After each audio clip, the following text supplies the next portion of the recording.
Ketika aku merasa diriku pintar, itu sebenarnya aku udah jadi orang paling sombong. Dan orang sombong itu tinggal menunggu kehancuran. Untungnya aku dikasih pelajaran lewat orang-orang sekitar yang muncul di jalan untuk nolong. Itu sebenarnya bukan nolong aku pas sepeda. Mereka-mereka itu memang menolong.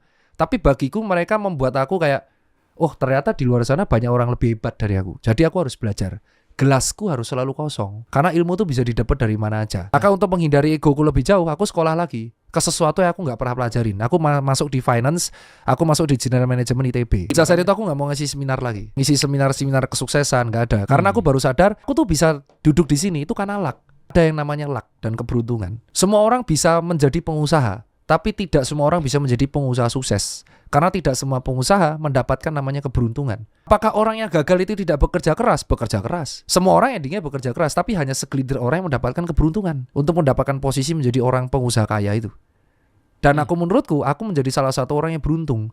Jadi aku tidak layak untuk nge-share story kesuksesan, karena aku tuh beruntung. Kalau semuanya diukur bahwa dengan pencapaian yang gigih, yang keras, harusnya kuli yang jadi sukses ya?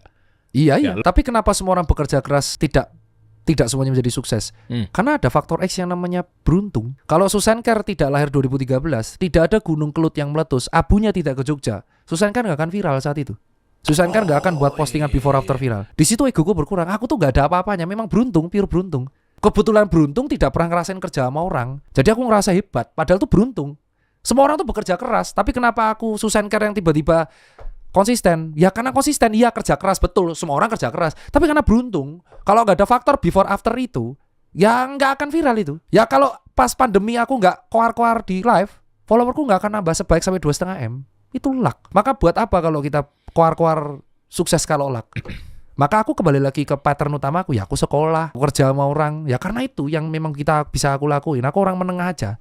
Sebentar, kerja sama orang tuh maksudnya kerja orang? Loh aku lulus tuh langsung kerja sama orang. Aku kerja ngelamar kerja. Aku ngelamar kerja. Ngapain lagi kan udah punya karena kelamaan jadi bos tuh gak baik, bos. Karena kita memandang tuh selalu menjadi pemimpin. Jadi aku kerja sama orang. Aku tuh lulus dari ITB April kan. Aku setelah S2 nih ya. S2 baru selesai sidang langsung ngelamar kerja ke Kick Avenue aku. Ngelamar Jupaka aku jadi pegawainya Jupaka.